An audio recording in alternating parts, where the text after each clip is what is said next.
जब जीव मृत्युलोक में जन्म लेता है, उस समय उसकी स्मृति शून्य होती है। वह ना तो किसी चीज़ को जानता है और ना किसी को पहचानता है। बच्चा माँ के गर्भ से निकलकर जैसे ही बाहर आता है, तुरंत ही रोना शुरू कर देता है।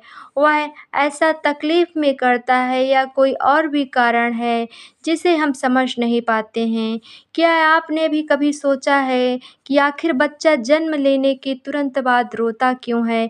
इसके पीछे का सटीक कारण क्या है? हिंदू धर्मशास्त्रों के अनुसार वैसे तो इसके पीछे एक पौराणिक कथा की मान्यता है, जिसका विवरण विष्णु पुराण में मिलता है।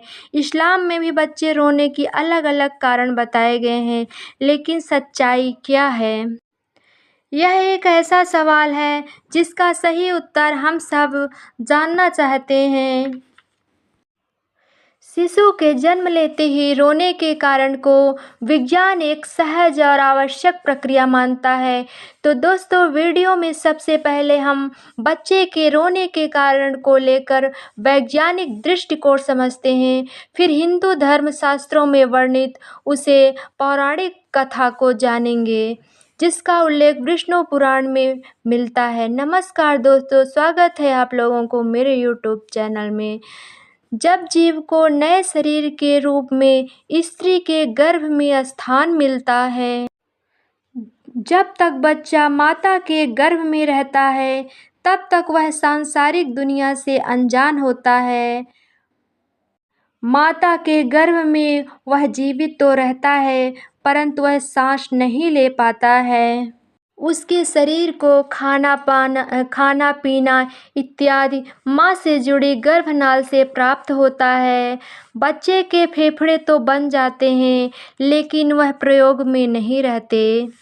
बच्चा माँ के गर्भ में एक पतली झिल्ली के अंदर बंद होता है, जिसमें तरल पदार्थ भरा होता है। इस तरल पदार्थ को वैज्ञानिक भाषा में एम्नियोटिक फ्लूइड बोलते हैं। यही तरल पदार्थ बच्चे के मुंह में, श्वास नली और फेफड़े तक में पहुंच जाता है। लेकिन जब तक बच्चा माँ के गर्भ में रहता है, तब तक इस तरल पदार्थ से बच्चे को कोई कष्ट नहीं होता है, बल्कि इस तरल पदार्थ की वजह से वह माँ के गर्भ में सुरक्षित रहता है। प्रसव की क्रिया माँ और बच्चे दोनों के लिए कष्टदायक होती है।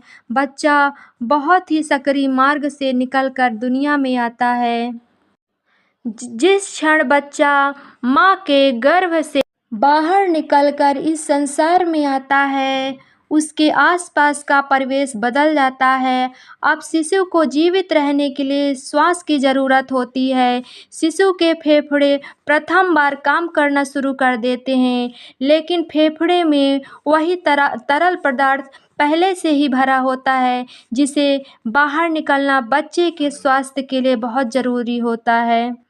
इसीलिए डॉक्टर बच्चे की डिलीवरी होते ही गर्भनाल को काट देते हैं और बच्चे को उल्टा करके मुंह से इसी तरल पदार्थ को बाहर निकालते हैं। ऐसी असहज स्थिति में बच्चा प्रथम बार रोता है। रोने की प्रक्रिया के दौरान बच्चा एक गहरी सांस लेता है, जिससे हवा फेफड़े के अंदर प्रवेश करती है और फेफड़े में भरा तरल पदार्थ बाहर निकल जाता है। इसलिए बच्चे का प्रथम बार रोना बच्चे के स्वस्थ होने का संकेत होता है। अगर बच्चा स्वयं से नहीं रोता तो डॉक्टर बच्चे की पीठ पर हल्के हाथ से थपकी लगाकर उसे रुलाने का प्रयास करते हैं, जिससे फेफड़े में हवा जा सके और तरल पदार्थ बाहर आ सके। बच्चे के दिमाग को सही ढंग से काम करने के लिए एवं बच्चे के शरीर को सुचारू रूप से कार्य करने के लिए ऑक्सीजन की ज़रूरत होती है।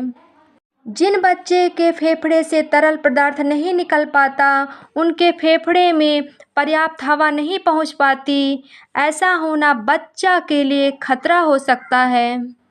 दिमाग को पर्याप्त ऑक्सीजन न मिल पाने के कारण उन्हें किसी प्रकार की मानसिक बीमारी हो सकती है, दोस्तों, यह बातें थी विज्ञान की। अब जानते हैं पैदा होते ही बच्चे के रोने को लेकर धर्म ग्रंथों में क्या लिखा है।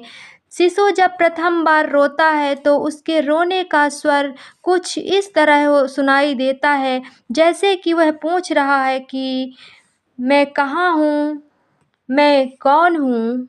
विष्णु पुराण के मुताबिक जब ब्रह्मा जी सृष्टि की रचना कर रहे थे तो उन्होंने स्वयं जैसा पुत्र पैदा करने का विचार किया, तो उनके गोद से एक मायावी बालक प्रकट हुआ। वह बालक रोते हुए ब्रह्मा जी की गोद में उथल-पुथल करने लगा। जब ब्रह्मा जी ने उस बालक से वजह पूछी तो उस बालक ने प्रश्न में किया, मैं कौन हूँ, मैं कहाँ हूँ, मेरा नाम क्या है। इस पर ब्रह्मा जी कहते हैं, गोद में पैदा होते ही तुमने रोना शुरू कर दिया, इसलिए आज से मैं तुम्हारा नाम रुद्र रखता हूँ। ऐसी मान्यता है कि इस बच्चे के जन्म से पहले किसी बच्चे ने रोना शुरू नहीं किया था। तभी से ऐसी पौराणिक मान्यता है। तभी से जन्म के बाद बाकी सभी बच्चों ने भी रोने का नियम बना लिया।